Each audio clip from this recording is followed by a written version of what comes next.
네, 황민호의 진짜 뉴스 8회죠? 8회를 시작하겠습니다. 오늘은 2023년 5월 4일, 5월 5일 어버이날입니다. 어린이날 하루 전입니다. 지금은 안녕하세요. 예상보다 방송이 좀 늦어져 갖고 11시 지금 50분을 향하고 있습니다. 오늘도 어김없이 와이뉴스 이영주 박사님을 모셨습니다. 안녕하세요. 네, 안녕하세요. 와이뉴스 이영주입니다. 네, 한 주 동안 변함없이 잘 지내셨겠죠? 네, 덕분에 잘 지내고 있습니다. 네. 네. 오늘 우리들이 나눠볼 또 특별한 대답은 또 어떤 주제인가요?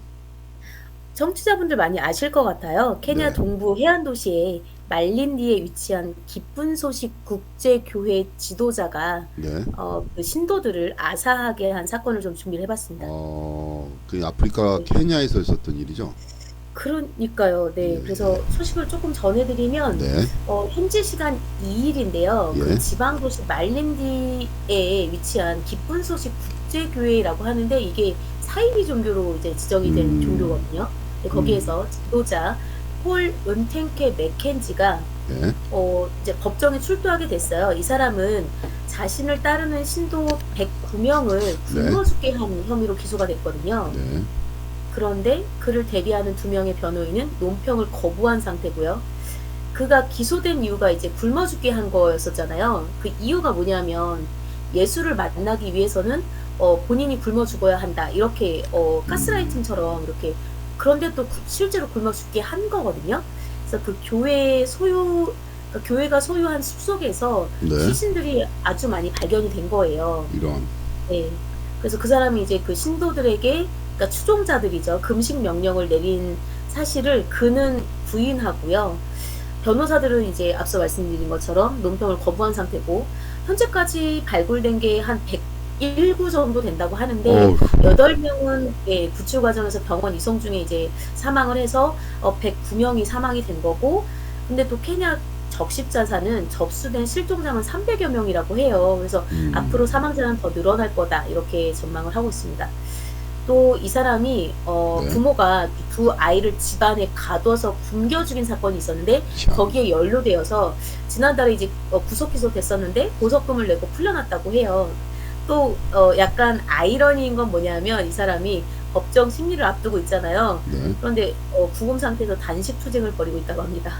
아니, 그럼 본인은 왜 안 굶고 난리야? 이 법정까지 나왔어. 참, 그러게요. 그래서 이 사건을 보면서 케냐 정부가 지금 케냐의 국교처럼 기독교가 신도들이 되게 많다고 해요. 그 아, 80%가 넘는 수치가 이제 기독교를 믿고 있는데 네, 그 중에서 이제 거의 다 명목상이라고 해요. 그러니까 음, 실제로 교회에 나오는 사람들은 7%이 정도 되고요. 그러니까 음, 85%가 기독교인인데 그 중에 7%만 출석률이 있고 그런데 이게 교권주의, 뭐, 무속 신앙이 좀 합쳐지고, 그러니까 네, 밀실화되어 있다고 합니다. 음. 이러면서, 그리고 또 이제 비양심적인 교주들이 고민과 문제를 풀어주겠다, 뭐, 이렇게 세뇌시키면서 이렇게 접근하고 있다고 해요. 아주 그래, 문제가 되고 있는 거죠. 그러니까 이제 케냐 같은 경우에는 응답하면은 나는 기독교입니다 하는데 실질적으로 신앙생활하는 사람은 7% 정도밖에 안 된다 응답자에. 그렇죠. 네, 음, 네, 그냥 명목상으로만 이제 말만 수치를 대답만 그렇게 거죠. 이제 하는 거고. 네, 그래서 케냐 인구가 몇 명인지 좀 찾아보니까 5,300만이더라고요. 네, 그러니까 맞네요 생각보다. 네, 한국보다 한 1,700만 정도 이제 많은 그런 수치거든요. 네 맞네. 그렇죠. 그러면 여기서 80%라고 하면은 5천만이니까 그렇죠. 1,000만 정도 빼면 네. 한 4,700만 정도가 이제 기독교인 거예요. 기독교 예. 국가라고 할 수 있는 외형적으로는. 그렇죠. 외형적으로는 그렇죠. 그런데 뭐 대표님 아시겠지만 아프리카가 뭐 서양이나 서구 유럽의 지배를 많이 받았기 때문에 그때 네, 아마 이렇게 좀 종교가 유입되지 않았을까 싶기는 한데, 그럴 수도 있죠. 예. 그러면서 이렇게 여러 가지 그 토속 신앙과 이게 여러 가지가 이렇게 샤머니즘도 좀 있을 것 같긴 한데 그게 믹스가 된 것 같아요. 그러면서 밀실화가 되면서 이런 사태가 일어나지 않았나라고 나름대로는 분석을 좀 그러니까 해봤습니다. 이제 대표님, 뭐 기독교 원래 원리는 복을 구하는 게 아닌데 기복 신앙 비슷하게 음, 자신의 고민이나 무슨 뭐 이런 거를 해결해 달라 현실에 있는 걸 해결해 달라 그래서 이제 그걸 기복 신앙이라고 하잖아요. 기복 신앙이요? 예. 그런 어. 그게 이제 보통 이제 뭐 이렇게 토착화되어 있는 종교들이 기복 신앙이 많잖아요. 우리도 보면은 음. 할머니들이 뭐 어디 장독대에 물 떠놓고 아이 우리 자식 잘 네네. 되게 해주세요. 뭐 돈 벌게 해주세요. 뭐 이렇게 하는 게 정화 써 놓고. 그런 게 이제 기복 네. 신앙인데 원래 기독교 음. 본질은 복을 구하는 게 아닌데 이제 그게 그 어느 나라나 다 그런 이제 그 종교적인 형태들이 다 있죠. 근데 그런 종교적인 거하고 들어와서 특히 이제 결합을 해갖고 이상한 종교가 파생되는 거죠. 본질은 기독교가 아닌데 외형은 기독교의 탈을 쓰고 있는. 그리고 이제 남미 음. 같은 경우에도 그 남미의 저 아프리카 이제 그 노예들이 남미에 오면서 그 부두교 같은 거를 이제 가지고 들어왔는데 거기에 남미가 이제 캐도릭 남미가 이제 스페인 쪽에서 지배를 하다 보니까 캐도릭이 교가 있는 경우가 많잖아요. 그래서 네네. 캐도릭하고 원래 그 있던 토속 종교 이상하게 변형된 토속 종교 아프리카 토속 종교 비슷한 것들하고 결합이 되면서 이게 네. 캐도릭도 약간 이제 모습이 약간 남미는 또 정통 음. 캐도릭이 아닌 것처럼 이렇게 또 이상한 행사도 하고 그래요. 그래요? 네, 그 뉴스 음. 다큐멘터리를 보니까 뭐 자기네 그 부두신도 있고 예수님도 이렇게 같이 짊어지고 하면서 행진을 아. 하더라고. 그렇구나. 네. 이게 그러면 이제 어디 그 네. 아마 한국도 이제 원형을 보존하기 뭐 저기 하지만 약간 이제 그런 변질되는 부분이 많죠. 그렇죠. 변질된 음. 부분을 이제 적용해서 이제 어떻게 보면 이상한 종교들이 많이 생겨나는데 케냐 같은 경우는 의외네요. 보통 보면은 무슨 뭐 이렇게 뭐 때려 죽이거나 아니면은 뭐 학대해서 죽이거나 근데 굶겨 죽인다는 것도 웃기네요. 왜냐하면은 사람들이 네. 굶어서 하는 게 이제 그 굶어 밥을 안 주고 감금을 한다는 거 아니에요 그러면? 그럼 네. 그때까지 기다리고 있다는 그렇죠. 게 나 웃기네. 그 배고파 죽겠는데 그걸 어. 기다리고 참고 있었던 사람이 수백 명이었다는 게 난 음. 말이 이해가 참. 그러니까 그 예, 어린이들은 그러니까 타살 흔적이 있고요. 그러니까 질식사 흔적이 있다고 하더라고요. 그러니까 이게 예. 뭐 기도를 막거나 좀 잔인하긴 음, 한데 그러니까 그럼 꼭 호흡을 곤란하게 해서 어, 숨지게 하는 방법을 사용하지 않았을까라고 생각은. 말은 이제 아산데 사실적으로는 물리적인 힘을 동원해서 그렇죠. 타살한 거네요. 그렇죠? 근데 왜 그랬을까요? 그러니까 이제 뭐 여러 가지 이제 그런 뭐라 그래야 되나요? 현실에서는 제가 이제 뭐 저도 뭐 종교 전문가 아니라서 좀 이렇게 대답하고 있는데 그러니까 현실에서 사람들이 뭐 예수를 만나고 싶다 아니면 하나님을 만나고 싶다 뭐 음. 이렇게 하다 근데 그 신이 이제 기독교적인 그런 걸 보면 그 신이 이제 하나님이 우리들한테 눈에 나타나지 않은 지가 꽤 됐거든요. 성경책으로만 보면 구약에서는 음. 나타나요. 구약에서는 이제 선지자들한테 나타나는데 네. 목소리를 주거나 아니면 이렇게 형체를 보여주거나 이렇게 하는데 그 이후로 신약 시대에는 우리가 지금 신약 시대에 살고 있는 거잖아요. 신약 음. 시대는 나타나질 않아요. 직접 음. 계시를 하지도 않고. 네네. 예? 그래서 그걸 근데 사람들이 이제 기도를 하거나 아니면 뭐 할 때 뭐 하나님 뭐 응답해 주십시오 뭐 이렇게 하는 네네네. 건데 음. 근데 그거를 이제 이용하는 거지. 종교 지도자들, 어. 사이비 종교 지도자들. 뭐 아니 내가 네. 현신이다. 내가 하나님이 있다. 아니면 뭐 내가 이렇게 방식 내가 하라는 방식대로면 니네들 만날 수 있다. 뭐 이런 음. 식으로 이제 하는 건데 사실 이제 그 기독교를 잘 연구를 하고 공부를 많이 한 사람들은 그게 이제 허무맹랑한 소리라는 거를 아는 거죠. 근데 왜냐면 기독교도 맹목적으로 받아들이면 안 되고 믿는 사람 개인이 이렇게 공부를 좀 해야 되는데 성경에 대해서도 네. 많이 읽어보고 왜 이랬을까 이제 생각도 많이 하고 그리고 좋은 목사님이나 아니면 신학자들의 강의나 이런 것도 듣고 아 이래서 이랬구나 음. 이렇게 깨달음을 얻어야 되는데 그냥 맹목적으로 그냥 아무 지식이나 배경 없이 그냥 뭐 어느 그 종교단체 누가 한 지도자가 하는 거를 맹신해 한다는 것 자체가 웃긴 거죠. 음. 그 사람이 이게 신이다 누가 신이다 한다고 해서 그게 네네. 신이 되고 안 되고 한다는 것 자체가 웃긴 거 아니에요? 초월적인 존재가 신인데 초월적인 존재를 인간이 재단한다는 게 웃기잖아요, 말을. 그러니까 그 목자라고 하잖아요. 그러니까 목자라는 말이 조금 사실 그렇게 풀이하면 약간 강압적인 표현이긴 한데 그 목자 자체를 그러니까 대표님 근데 죄송한데 기독교 예, 예, 저 아니셨어요? 맞아 기독교예요. 괜찮을까요? 예. 말씀하세요. 예. 예, 근데 괜찮아요. 대한민국 자체에서 기독교에 대해서 이렇게 어 긍정적으로 보는 시각도 물론 있겠지만 그렇지 네. 않은 시각도 존재하는 건 이게 이제 사실이잖아요. 기독교가 많이 부정적인 네, 시각이 많이 네, 이제 사람들한테 안 믿는 사람들한테 생긴 게 보통 한 2, 30년 전만 해도 교회 집사다 무슨 뭐 장로님이다 하면은 나름대로 즉 사람의 인격이나 품위를 믿어줬거든요. 아 그래요? 예, 그런 분위기가 있었는데 음, 요즘은 네. 집사다 장로다 그러면은 약간 좀 뭐 이렇게 하는 분위기가 있어요. 왜 그렇게 됐느냐? 기독교인들 스스로가 반성을 해야 될 대목이죠, 이게 지금. 왜냐하면은 교회 내가 누굴 믿는다는 건 교회에 열심히 나가고 신앙생활 하는 것도 중요하지만 내가 일하고 있는 이 일터에서 내가 다른 그 믿지 않는 사람보다 더 나은 모습을 보여줘야 되는데 더 희생하고 더 열심히 성실하고 다른 음, 사람한테 또 음, 배려하고 또 저 사람은 뭐 돈 같은 거에 또 악귀처럼 막 달려들어서 막 돈만 탐하고 이런 그런 부정적인 모습을 보여주지 말았어야 되는데 우리들은 교회를 다니면서 믿으면 다 구원된다 속죄된다 그런 명분으로 삶에 나와서는 또 이 안 좋은 모습만 계속 해는 거야. 그러니까 사람들이 음, 하면서 와 교회 다니는 사람이 저래 와 진짜 무섭다 이렇게 돼서 이미지가 점점 안 좋아지는 거지. 일례로 음, 그래서 태국에 네, 태국이 불교 국가잖아요. 예, 예. 그래서 이제 선교를 만약에 나가면 되게 어려운 나라 중에 하나예요. 불교가 아, 국교이기 태국이요? 때문에. 예. 태국에 어, 나가서 불교 거기는 국교가 불교인데 거기 예. 가서 하나님을 믿으세요. 예수님 믿으세요. 그러면 말이 되냐고요. 안 두드려 맞으면은 다행이지.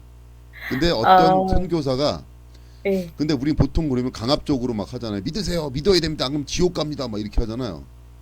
그럼 사람들이 더 거부감을 가지잖아. 그렇죠. 예?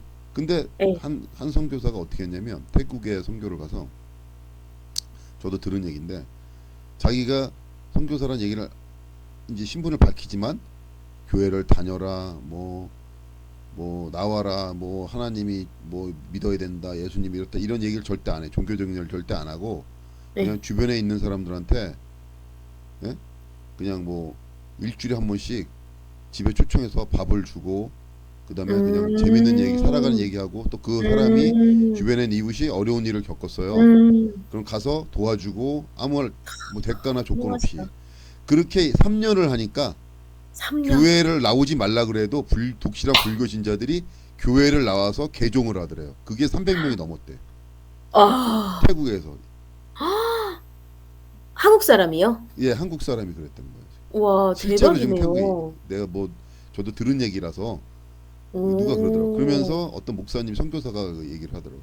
그래서 우리가 크리스찬이라고 하는 사람들이 더 모범을 보여야지 지금 줄어드는 어, 기독교나 부정적인 기독교 음, 인식을 바꾸는 것이지. 어떤 음, 방식으로 그 선교사가 했던 방식으로 음, 가서 막 믿어라 너 안 믿으면 음, 너 지옥 간다 이렇게 할 것이 아니라 그렇죠, 본인이 그렇죠. 더 따뜻하게 더 사람들 음, 어려운 사람을 도와주는 모습을 보였으면 음, 저 사람이 저러니까 진짜 교회가 좋은 음, 곳인가 보다 저 사람을 보니까 믿을 수 있다 나도 다니고 싶다 이렇게 돼야지 되는 거지 그냥 막 뭐 그렇죠. 나쁜 짓이라 나쁜 짓 다 하고 나는 성경책은 옆에 들고 하나님 믿는다 이러면 그거는 안 된다 그럼 아, 그 그렇죠. 크리스찬 본질의 모습이 아니다 예, 어, 그래서 그런 얘기를 하더라고요 반성을 해야 된다 우리가 그러면서 그 음, 선교 태국에 있는 선교사의 그 그런 실제를 얘기를 해주시더라고.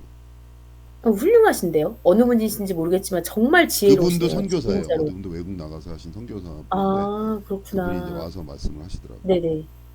기독교가 그래서 왜 그렇구나. 개신교가 네. 기독교가 아니라 개신교가 쇠퇴하는 이유. 그래서 음, 근데, 이게, 이 뭐 종교 문제는 되게 사이비 예민해서. 종교에서 이상하게 갔네요. 뭐 네네, 그러니까요. 그러니까 제가 여기서 말씀을, 드리고 싶었던 사안은 뭐냐면, 그러니까 종교 자체가 저도 5대째 천주교이긴 한데 어렸을 때는 이렇게 성당에 막 끌려다니고 막 이랬거든요. 가기 싫은데. 그러니까 예. 정말 강제로 끌려갔다는 게 아니라 뭐 초콜릿 사줄게 성당 예, 가자 뭐 예. 이렇게 하면서 네네. 저희가 어찌 일시 캐도릭이 더 입성니까 강하죠. 그런 게. 캐도릭이. 죄송해요. 전 교회가 더 강한 것 같은데. 아무튼 근데 뭐 왜 그게 그러냐면 그거 읽긴 한데 제가 제 친구도 네. 이제 어렸을 때 성당에 사복이라고 하더라고요. 사복 뒤에 이제 아, 그 알죠? 조그만 꼬마들이 옷 입고 이렇게 따라가면서 하는 거. 예. 그것까지 하고 예쁘잖아요. 부모님은 실제로 캐도릭 신자인데 아주 독실한 캐도릭 신자인데 걔는 이제 나이가 먹어서 부모님이 그럼에도 불구하고 어렸을 때 그런 경험이 있음에도 불구하고 자기는 신을 안 믿는데 불신을 한대. 어, 어, 그런 얘기를 네. 하더라고. 그래서 왜 그러냐 음, 했더니 음, 그거 뭐라 그러나 뭐 자기가 암만 생각해봐도 신은 없는 것 같다. 그 다윈의 진화론을 얘기를 해. 그래서 인간은 뭐 어쩌죠. 그래서 만약에 신이 있다 그러면 왜 우리 눈에 나타나야지 뭐 어쩌죠. 막 그런 얘기 하는 거예요. 우리 일반적인 질문들 있잖아요. 네네네. 예, 그런데 네. 걔는 그 성당에 다니면서 본질적인 그 질문에 대한 답을 못 얻은 거지 깨달음을. 예, 음, 그런 경우가 있는 건데 제가 보기에는 종교라는 거는 물론 이제 열정 보면 성교도 해야 되고 뭐 어느 정도 이제 처음에는 좀 약간 좀 이렇게 접근할 수 있게끔 해줘야 되는데 결론적으로 믿음을 갖고 바른 신앙생활을 하기 위해서는 본인의 성찰이나 깨달음이나 있어야 돼요. 경험이 음, 조금이라도 네. 그게 없는 상태에서 뭐 막 그걸 강요한다는 거는 참 그래. 근데 어느 순간 이제 기로가 오는데 그 기로에서 뭔가 깨달음이 있으면 좋지. 음. 참 저희가 옆으로 잘 가네요. 그러니까 종교라는 게 그러니까 정말 필요한가라고 했을 때, 그러니까 여기에서도 지금 본인들의 문제를 해결해 주겠다 했을 때 대표님 아까 짚으신 것처럼 기복신앙 이렇게 하면 그러니까 문제를 사실 해결해 주는 게 아니거든 종교는. 그쵸. 문제를 해결할 수 없는 것뿐더러 뭐냐면 제가 심리학에도 좀 관심이 있어서 네, 자격증을 좀 땄거든요. 공부를 좀 예, 했는데 예. 뭐냐면 인간의 바탕은 심리학 전문가가 말씀하시기를 인간의 바탕은 불안과 공포와 외로움이라는 거예요. 그러니까 그게 기본 베이스라는 거죠. 기본인데 그거를 그렇게 생각하지 않고 아 인생은 뭔가 행복해야 돼? 뭔가 있어야 돼? 아 나는 이렇게 불행하면 안 돼.를 기본값으로 까니까 이거를 막 그러니까 해결하지 말아라 이 뜻이 절대 아니라 그러니까 종교라는 것이 물론 의지할 수 있고 제가 말씀드리려고 했던 게 예. 개인 경험에 비추어 보면 종교라는 게 힘들 때 이렇게 찾아가서 어떻게 보면 정말 자신의 속내를 드러낼 수 있는 어떤 창구가 되기도 하지만 인간 삶 자체가 그렇게 행복하지 않을 수 있다라는 걸 인정을 하고 가면 그리고 그게 종교가 해결해 준다라는 게 그렇게 믿는 게 참 신기하기도 하네요. 네, 인간이 이런 이제 거는 일단 그 사람은 강력하게 처벌을 해야죠. 네. 네. 당연히 그 사람은 그렇죠. 그런 종교 네. 지도자는 뭐 나라를 불문하고 뭐 종교라고 할 수도 없고 그런 거는 그냥 뭐 완전히 네. 무슨 뭐 살인이죠. 집단 엄벌을 내려야 살인이죠. 되죠. 우리 네. 국내에서뿐만 아니라 해외에서도 이런 사이비 종교 때문에 왕왕 뭐 미국도 마찬가지고요. 문제가 많은데 이게 이제 아까도 말씀드렸듯이 뭐 이게 저거 뭐죠? 뭐 사기하고 똑같아요. 사기. 내가 알고 음. 있으면 사기를 안 당해요. 내가 음. 공부를 많이 하거나 아니면 내가 뭘 알고 있어. 만약에 예를 들어서 네네네. 노동법에 박사님이 계신데 와서 노동법으로 사기를 치려고 그래? 그게 안 되잖아요. 사기가. 내가 알고 있으니까 공부를 했으니까. 그런 것처럼 똑같이 종교도 공부를 많이 해야 돼요. 믿는 개인들이. 아 종교도 공부를 해야 된다. 예, 그냥 음. 그 개인적인 공부를 많이 해야 돼요. 나도 유튜브를 많이 찾아보고 왜 그럴까? 나에 대한 나도 다니다 보면 의문이 생길 거 아니에요. 깨달음이 그러면서 이제 하나하나씩 어떨 때 갈등도 되고 하나하나 이렇게 본질적인 물음에 대해서 답을 찾다 보면 언젠가 딱 깨달음 원리에 대한 깨달음이 딱 이렇게 와. 기독교면 음. 기독교, 뭐 불교를 믿는 사람 불교, 뭐 이슬람 믿는 사람 이슬람. 그러면서 뭐 자기가 각자 추구하는 종교에 깨달음이 오는데 나는 기독교 가끔 보면 기독교 그러니까 전 개신교를 믿으니까 거기에 보면 참 어떤 때 무릎을 딱 칠 때가 있어요. 그래서 맞아. 이래서 이랬구나. 저래서 저랬구나. 와, 진짜 신이 있구나. 진짜 신비롭다. 어떻게 이렇게 딱 이렇게 되나 이렇게 그 깨달음이 이게 말로 설명할 수 없지만 일상의 그런 깨달음이 문득문득 와. 그래요? 예. 음, 아, 그래서 내가 이렇게 해야 되는구나, 해야 되나, 아, 뭐 이렇게 하면서 그런 깨달음이 오는데, 그런 깨달음이 오기까지는 많은 공부와 많은 묵상과 많은 그런 게 있어야지. 그냥 맹목적으로 아무 생각 없이 그 뭐 목사님이 말씀하시는 것도 좋지만 그걸 뭐 그냥 맹목적으로 받아들여서 이게 뭐 야 좌로 가라면 좌로 가, 우로 가라면 우로 가, 앞으로 가라면 앞으로 가, 뒤로 가 뒤로 가, 이게 맞는 거다, 그 사람 말이 절대적인 거다, 이렇게 생각하면 안 되고. 그러니까요. 예. 음, 알겠습니다.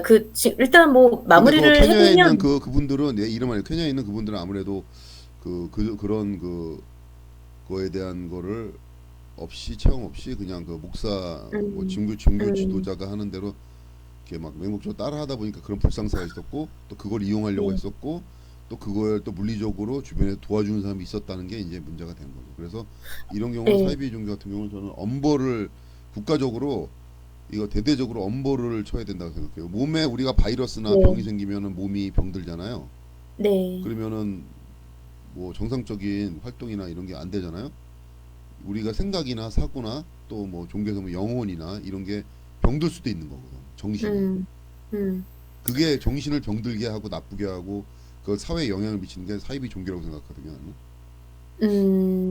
아니 그러니까 뭐 사이비 그러네요. 종교라는 게 뭐 어떤 종교 사이비다 사이비다 이렇게 어떤, 이렇게 만약에 예를 들면은 내 종교가 아닌 건 다 사이비다 이렇게 얘기하면 안 되고, 그렇죠. 그건 안 되죠. 예, 그런 식으로 배타적으로 얘기하는 게 아니라 내가 말하는 음, 건 네, 그 사회에 아까 그 케냐에 있는 그런 것처럼 해악을 끼친다면, 예를 들면 네, JMS 개처럼 해악을 끼친다면 사회에 범죄를 저지르고 해악을 끼친 거잖아요. 그런 식으로 한다면 그거는 문제가 있다. 음. 근데 엄벌을 쳐야 된다. 이번 사건에서, 그러니까 그 이들이 이렇게 범행을 저지를 수 있었던 게 종교적인 그런 어떤 두려움이었다라는 거예요. 그러니까 그 네, 아까 시민들이, 말하다 또 얘기를 되는데, 네, 아까 심리학 얘기했잖아요. 네네네, 제가 어디 이제 책인가 어디서 봤는데, 인간은 왜 우리 인간이 이렇게까지 발전할 수 동물들이 많잖아요. 코끼리도 있었을 거고 사자도 있었을 네, 거고 네, 공룡도 공룡도 있고 있었죠. 많은 그 있는 동물 중에 동물도. 인간의 신체가 가장 그 동물들보다 열등해요. 어떻게 동물 육체로만 비교를 하자면 운동 그럴 능력이나 수 있죠. 네, 그럴 수 야생에서 있죠. 원시 시대 우리가 음, 음, 인간으로 처음 직립봉했을 때는 굉장히 하등 동물이야. 그런 그 맹수들에 비해서는, 그렇죠. 음. 근데 인간이 어떻게 지금까지 성장하면서 발전할 수 있냐? 그거는 두려움 때문에 그랬다고. 아, 두려움이요? 두려움 때문에. 두렵기 때문에, 어, 밤에 두렵고 뭐 그랬기 때문에 불을 만든 거고, 그 다음에 아, 보이지 않는 저 멀리에 번개가 막 뻥뻥 치고 막 이런데 그런 두려움이 있었기 때문에 신을 만든 아, 거고, 신? 사회과학적으로 푸는 거죠. 신을 만들었다고요? 그러니까 만약에 이제 이건 사회학적으로 푼 네. 건데, 그렇기 때문에 신을 믿고 종교를 만든 거고. 예. 아, 그런 두려움 때문에. 되게 설득력 있는데요? 예. 참으로? 그리고 예. 두려움 때문에 뭐 칼도 만들고 창도 만들고, 맞는 그래서 지금까지 말이잖아요. 번식하고, 그래서 어, 이 지구를 지배할 수 있었던 거다. 인간은 두려움 때문에. 음, 다른 동물들은 음. 두려움이 없잖아. 맹수들은 용맹하잖아. 다 죽잖아. 그래서. 아, 그들도 있었을지는 모르겠죠. 아무튼, 네. 그래서 이런 문제는 정말, 제가 이렇게 말씀드려도 될지 모르겠지만, 중국에서 저희 전에 아까 전에 그 마약편 했을 때, 네, 총살시킨다고 했잖아요. 네, 그거를 이렇게 좀 특파원으로 이렇게 좀 그분들 이렇게 특파원으로 이렇게 좀 보내서 좀 이렇게 일벌백계 해서 한 방에 이게 안 되는지 모르겠어요. 이렇게 그러니까 종교가 뭐 기복주의까지는 아니더라도 시혜적이진 않더라도 어떤 마음의 평화 정도는 줘야 되지 않나 싶은데 이렇게 정말 집단 살인의 도구로 이용되는 건 종교로 볼 수 없다고 봅니다. 일단 네, 맞습니다. 네, 첫 번째 주제는 여기까지 할까요? 네, 첫 번째 주제가 좀 무거웠네요. 우리가 또 무거웠죠. 답을 쉽게 낼 수 있는 얘기도 아니고. 그렇죠. 그리고 또 되게 네. 예민한 주제이기도 했습니다. 두 번째 주제는요. 최근에 가짜 번호판 피해자 사례가 발생하고 있습니다, 대표님. 가짜 그래서 번호판이 뭐죠, 이게? 차량 번호판이요. 차량 대표님 번호판을 차량 가짜로 달고 다닌다는 건가요? 있으시잖아요. 네. 그래서 어. 종이로도 만든대요. 만드는데 불과 20분이면 충분하다고 그거 하더라고요. 왜 만들죠? 저 단속에 걸렸을 때 피해 가려고. 네. 범죄에 그렇게 좀 연루되는 경우가 많은데요. 일단 소식을 쪼끔 전해 예. 드려도 괜찮을까요? 궁금하네요. 예. 네. 최근에 이제 대구의 A씨가 본인이 간 적도 없는 지역에서 과태료 고지서를 무려 13장이나 끊게 된 의외로 거예요. 그런 분들 많아요. 제 주변에도. 아 그래요? 예. 그래서 경찰에 신고를 했더니 경찰은 번호판이 위조된 것 같다. 음. 그러면서 지명수배를 내리게 되면 그러니까 그 A씨와 그 위조한 그 차량이 둘 다 걸리니까 A씨가 번호판을 교체를 해야 된다는 거예요. 그렇지. 그 교체 비용이 40만 원이고요. 그렇죠. 예 그 번호에 종이판 지명수배를 거니까. 네. 그래서 종이 번호판도 있는데 그거는 한 20 분이면 앞서 말씀 올린 것처럼 20 분이면 쉽게 제작이 가능한데 이와 유사한 사례가 또 있었어요. 그래서 거기는 그러니까 특정 그 똑같은 번호판이 두 개가 다니는데 그 위조된 번호판 차량이 계속 같은 지역을 다니니까 계속 과태료가 같은 곳에서 끊게 되는 거예요. 그래서 음. 그쪽 지역 지자체 그 관련 그 부서의 팀장인가 그분이 이제 말씀을 하시는 게 예. 현재로서는 그 피해 차량과 그 위조 차량이 어떤 게 위조가 된 건지 구분할 수가 없다. 이렇게 답변을 하시는 거예요. 그럼 피해자 입장에서 엄청 답답하지 않을까 싶긴 엄청 한데 억울하죠. 내가 한 것도 아닌데 그렇죠. 그래서 경제적인 피해가 생기잖아요, 지금. 그리고 그거를 열일 제쳐놓고 지금 먹고 살기도 힘든데 가 가지고 시민들이 그런 것까지 해야 되는 거고 본인의 비용을 들여서 몇십만 원을 그러니까. 다시 해야 된다는 건데요. 그래서 지금 현행 자동차관리법 제10조인데요. 자동차 등록번호판에서 보항에서 번호판을 가리거나 알아보기 곤란하게 해서는 안 되고 그런 자동차 운행해서도 안 되고 어기면은 1년 이하 징역이나 그다음에 1억 원 이하 죄송합니다. 10년 이하 징역이나 1억 원 이하 벌금형이거든요. 네. 그런데 이게 되게 유명무실하다라는 거죠. 어. 제가 이번에 취재하면서 알게 됐는데 와 그 2년 전에 보도된 내용인데요. 네. 우리나라에 화물차 50만 대 중에서 네. 10%인 5만 대가 가짜 번호판이라는 거예요. 와, 그렇게 많아요? 5만 대가 가짜로. 너무 교통사고 나면 충격적이지 그걸 않나요? 어떻게 잡아 걔네들을 그러면? 그러니까요. 야. 제가 너무 놀란 거예요. 거기에다가 플러스 뭐냐면 여기에 제가 이게 뭐 물론 저는 그냥 약간 되게 얕은 지식을 갖고 있긴 하지만 법조인들도 같이 끼는 거예요. 어떻게요? 그래서 예. 본인이 위조인지 몰랐던 거죠. 네. 그러니까 사례를 보면 만약에 뭐 B씨다. 근데 화물차 회사를 운영을 하고 있다. 근데 번호판을 이제 부여받으려고 하는데 가짜 번호판이 10개인 게 이게 드러나게 된 거예요. 네. 그러니까 본인이 이제 법적인 출두를 그러니까 어떤 검찰 조사를 받아야 되는데 거기 앞에서 이렇게 브로커들 있지 않습니까? 예. 대표님? 그러면 본인이 이제 그 처벌 안 받게 해 주겠다 그러면서 전직 검사 출신한테 가 가지고 예. 돈을 뭐 50억 인가 5억 원인가 되게 거액을 주고서 그렇게 이제 그 처리를 해 주겠다 뭐 이렇게 해서 돈을 준 거예요. 네. 근데 알고 보니까 그 사람은 참고인이었던 거죠. 어. 완전 억울하게. 그러니까 지금 물론 10% 니까 나머지 90%는 선량하게 되게 성실하게 이렇게 운행을 하고 계시는데 5만 대라고 하면 네. 와 진짜 어마어마하다. 그리고 이게 마치 마약처럼 대표님 필리핀에서 그러니까 태국이네요. 동남아죠. 그러니까 태국에서 가짜 번호판이 택배로 온다라는 거예요. 거기서 만들어서. 와. 야. 대단하지 않습니까? 정말 글로벌 시대에 글로벌적인 범죄가 일어나고 있어요. 그래서 이 국내 체류 외국인 110여 명에게 세트당 45만 원에 이제 판매를 하는 거죠. 그러니까 우리나라가 그 비자를 발급을 받을 때 그 노동도 해도 되느냐, 일을 해도 되느냐, 아니면 그냥 불법으로 온 친구들, 그러니까 분들이 계시잖아요. 예. 그럼 그 사람들이 운전을 해야 되잖아요. 그렇죠. 그럼 대포 차량은 되는데 번호판이 문제인 거죠. 아. 그러면 그럴 때 가짜 번호판을 쓰기도 한다라는 거예요. 와 기상천외하지 않습니까? 거기다가 또 플러스 뭐냐면 이것을 주차 관제 시스템이 인식을 하느냐라고 했을 때 종이 번호판도 못 잡아낸다라는 거예요. 인식 불가라는 그냥 거죠. 번호만 있으면 그것만 딱 찍는 거니까. 그렇죠. 그러니까 뭐 광학이건 뭐 아니면은 뭐 옵티널 해 가지고 뭐 되게 여러 가지 그런 그 인식기가 있는데 전혀 인식하지 못한다라는 겁니다. 그러니까 뭐 정부 관사 뭐 이런 데 중요한 그런 기관이 있을 수도 있잖아요. 네. 전혀 인식하지 못한다고 해요. 그럼 이건 현행으로서. 피해자만 억울하네. 소송식에 당하니까. 그렇죠.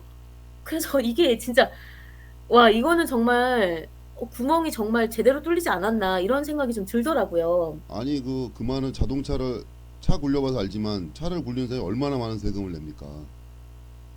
개인이.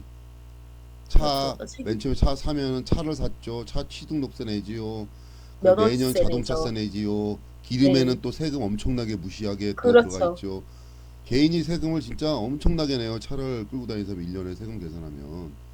근데도 이걸 하나 보호를 못하고 해결을 못한다 정부가. 야 이거는 국가가 지금 이거는 그러면 해산해야 돼요. 이거 정부로서 기능이 저 안 돼요.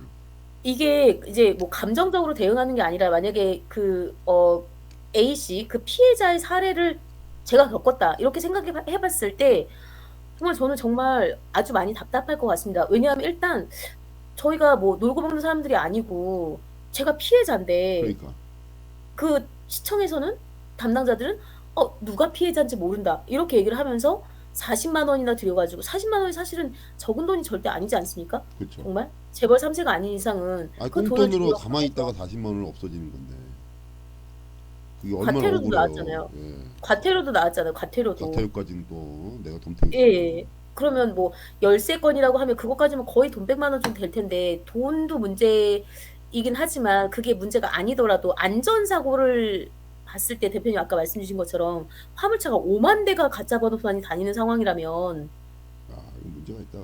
면허증은 진짜인가? 면허증도 가라로 만들겠죠. 분명히. 아니 그러니깐요. 여권도 차량도 위조하는데 그렇고. 뭐 면허증은 금방 쉽지. 그러니깐요. 그러면은 안전상으로 봤을 때 이게 정말 심각하지 않나? 이런 생각이 좀 들더라고요. 그래서 맞아요. 심각해요. 하루빨리 대책을 만들어야 된다. 그러니까 법은 다 있어요. 법은 절대 가짜 번호판 하면 안 되고, 뭐 대표님 더 잘 아시겠지만 가짜 번호판 하면 안 되고, 그다음에 번호판을 떼도 안 되고, 뭐 그 주행거리 그 조작하는 거 있지 않습니까? 그것도 벌금이 엄청 세거든요. 3천만 예. 원 이하 이렇게 해가지고 벌금이 센데도 이게 정말 유명무실하지 않습니까? 그 번호 그 주행거리 조작하는 거는 중고차 판매하면서 되게 많이 드러난 사례였었잖아요. 예. 아시겠지만 예. 대표님. 네. 그러니까. 야 이거 진짜 큰 문제네. 나는 오늘 우리 이 박사님 얘기 듣고 처음 알았네. 번호판 가짜 번호판 차량이 무슨 그렇게 많이 돌아다닌다는 거는 야 그죠. 그러니까 무섭네요. 화물 무서워. 화물차가 50,000 대니까 화물차만 50,000 대니까 아니 그것도 일반 2 그런 년 아닌 전에 차들은 또 엄청 많다는 거 아니야. 일반 승용차나 뭐 이런 거. 그렇죠. 게다가 우리나라가 5,100만 명이라고 했을 때 운전자가 거의 자차가 100만 그러니까 1대 100%잖아요. 네. 차가 없는 사람이 없을 정도로 물론 대중교통을 이용할 때도 있지만 그럼 이건 정말 지금 이대로 방치를 한다면 나중 가서는 더 큰 안전 문제나 그다음에 뭐 우리나라가 뭐 서로 이제 신뢰도가 되게 많이 떨어지는 상황인데 누군가를 믿을 수 없는 사회잖아요, 네. 현행.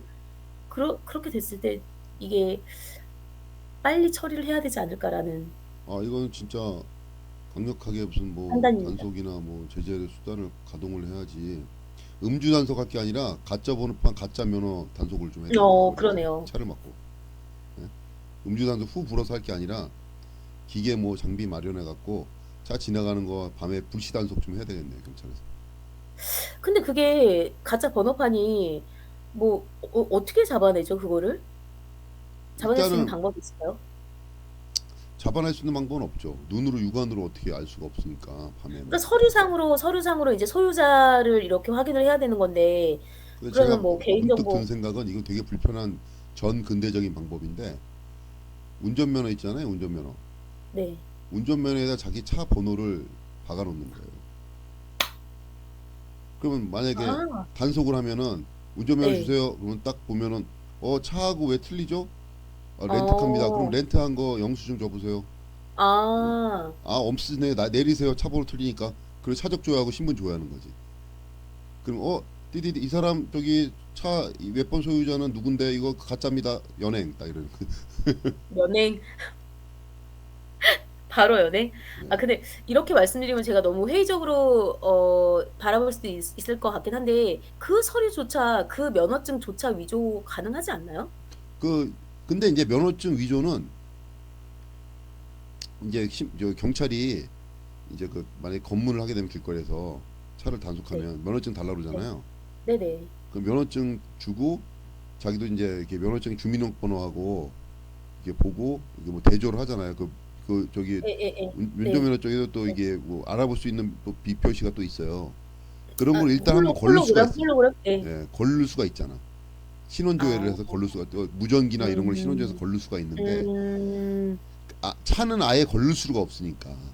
차는 아예 뭐 음, 그냥 어떻게 뭐 번호판 가짜인지 진짜인지 경찰이 눈으로 어떻게 알아 그걸. 그냥 지나가면 그러니까요. 그만이니까. 그러니까요. 네, 그러니까 대표님도 면허 따실 때 그런 교육 받으셨을 것 같은데, 우리 면허 딸 때 이게 운전면허이지만 살인면허라고도 하잖아요. 그래서 그렇죠. 사고 한 번 나면, 정말 크게 나면, 진짜 한 가정은 물론이고, 뭐, 정말 크게 나면은, 이거는, 어, 만약에 그 대포 차량인데, 게다가 차량도 가짜야. 전혀 어떻게 뭐, 어, 물론 본인 보험을 들기는 하겠지만, 이거는 안전상으로 되게 문제가 있다고 판단이 들더라고요. 취재를 해보면서. 맞아요. 5만 대라는 거는, 가짜 번호판 달고 다니는 차는 불시에 한번 단속할 수 있는 뭐가 좀 있었으면 좋겠습니다. 옛날에 그런 거 있었잖아요. 그 청테이프 붙여가지고, 대표님 아시겠지만, 예, 예. 번호판에다 청테이프도 붙여가지고, 죄송합니다. 이렇게 쏜다고 하잖아요, 예, 예. 밤에. 그런 것도 탁 있고 쏘면 못 뭐, 잡는다. 뭐 아크릴팔 같은 건데 붙이면 카메라 찍힐 때 그 번호가 왜곡돼서 안 찍혀요. 근데 눈으로 예, 봤을 때는 아크릴판이 투명 아크릴판이니까 그냥 네. 번호판은 그대로 보이고 카메라에 찍힐 때만 왜곡돼서 찍히는 거야. 맞아요. 대표님. 그것도 있었어요. 취재한 내용 중에 어떤 게 있었냐면, 번호판의 일부가 예. 이렇게 롤 스크린 있잖아요, 대표님. 그래서 이렇게 올라가는 거예요. 네. 그래서 번호도 만약에 바뀌고. 7이면 이게 샥 올라가면서 8로 순식간에 바뀌는 네, 거죠. 네. 변검처럼 예, 예. 마치. 맞아요. 맞아요. 그런 경우도 있었거든요. 그러니까 되게 지능적이다라고 생각을 하긴 했었는데, 예, 이게 아주 문제가 많네, 큰 진짜. 문제네요. 제도적으로 음. 좀 강력하게 경찰에 단속을 했으면 좋겠네요. 근데 이제 그 경찰에서는 빨리 경찰에 뭐 신고를 해달라라고 하는데, 어떻게 신고해 그러니까 우리가 뭘 의심될 어쩌라고. 경우에. 그러니까 어떻게 신고를 해. 차는 저 멀리 가버리는데 길에 서갖고 차 어디 있어요 뭐 오세요 이러면 벌써 차는 떠나서 부산 가고 있는데 어떻게 차죠. 그러니까요. 아니, 그리고 그 아까 담당 공무원의 그 발언도 개인적으로 봤을 때는 그게 전혀 적절하다고 보이지가 않거든요. 그렇죠. 예. 아니, 그 진짜 본인이 그거 공무원적인 조회할 수 방식 있지 않아요? 공무원적인 대답이네. 아, 그럼 공무원으로서는 적절했네요. 네. 자기 자기 차가 그랬어 봐. 아우, 예, 자기 수단과 번호가 그랬어 방법을 봐. 동원해서 자기 다 번호가 그랬으면 난리 났지 아주. 그럴 수도 있겠죠. 네. 그러면은 일단 이런 피해가 발생을 했을 때 발빠르게 대처를 일단 해야 될 거고, 어 어떻게 하면 좋을까요? 이거는 뭐 피해가 나면 솔직히 말씀드리면 피해 나면 속수무책 당하는 수밖에 없고 못 잡으니까 뺑소니 치면 어떻게 잡을 거예요? 번호판으로 잡는 건데 차를 아, 이렇게 과태료가 날아오면. 날아와도 속수무책이죠. 이거 어떻게 할 거야? 그러니까요. 예. 그러니까 답답한 거죠, 이게.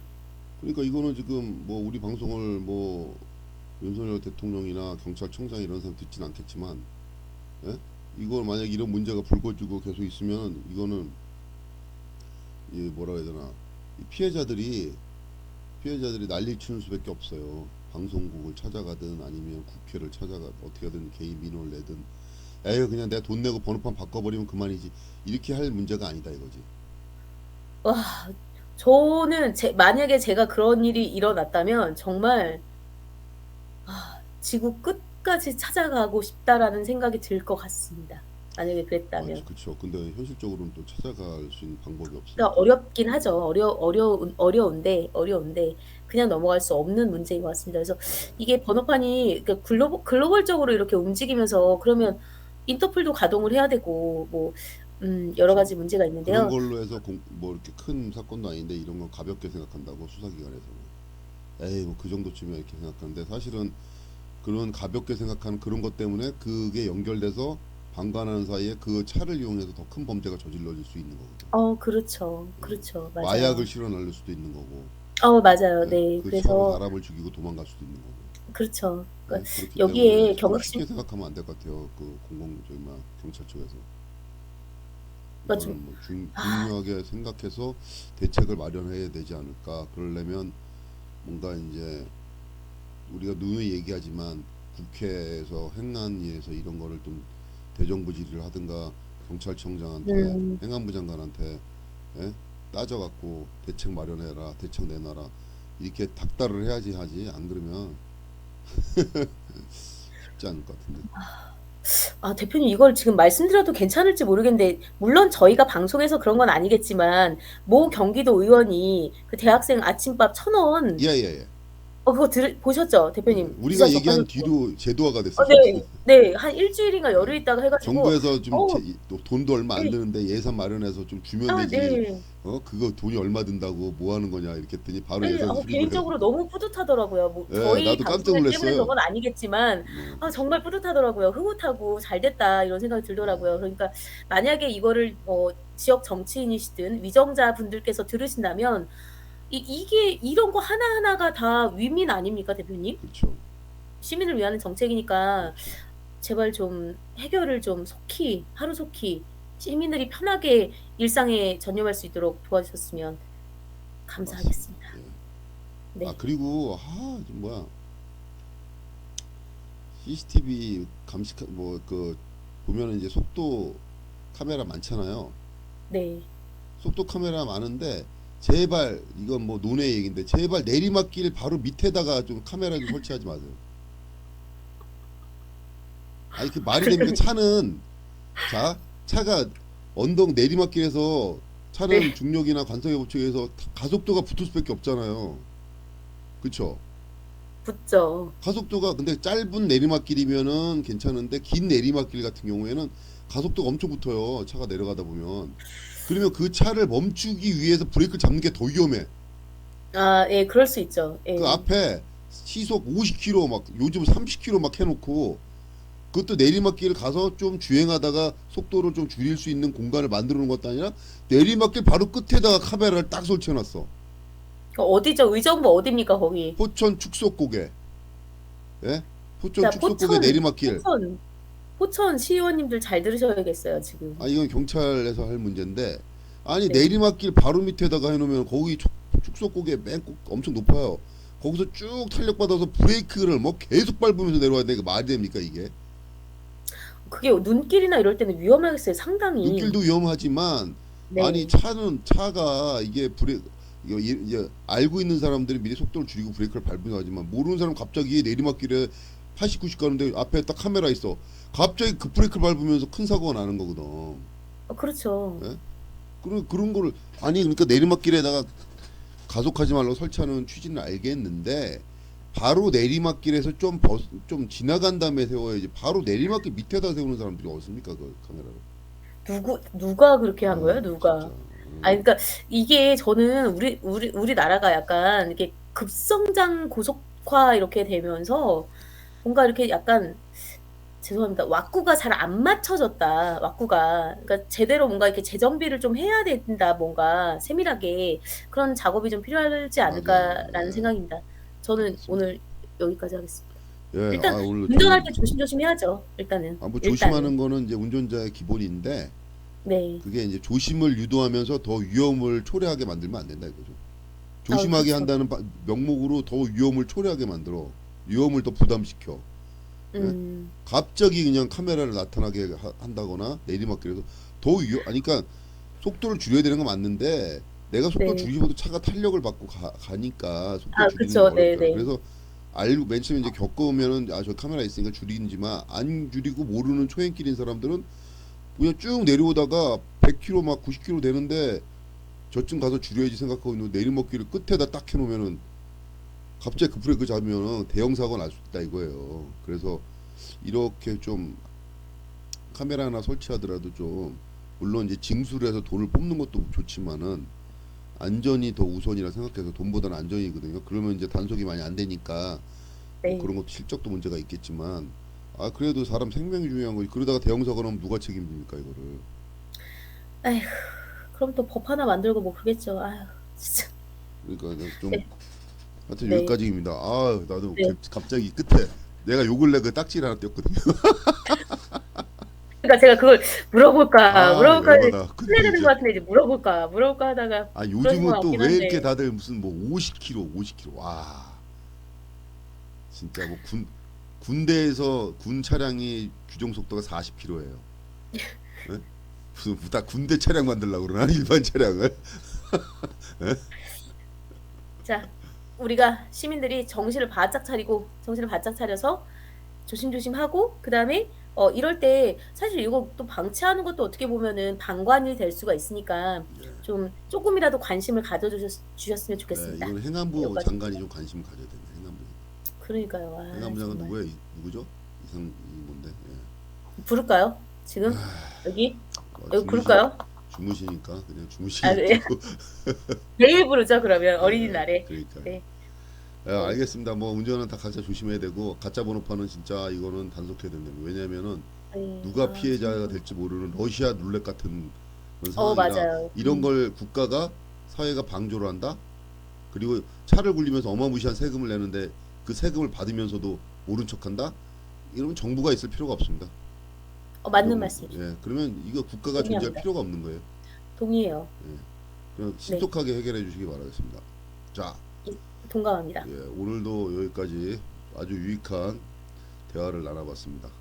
자, 우리 또 다음 주에 다시 만나기를 약속하면서 오늘은 여기까지 하겠습니다. 지금까지 와이뉴스 이영주 박사님이셨습니다. 고맙습니다. 감사합니다. 네, 고맙습니다.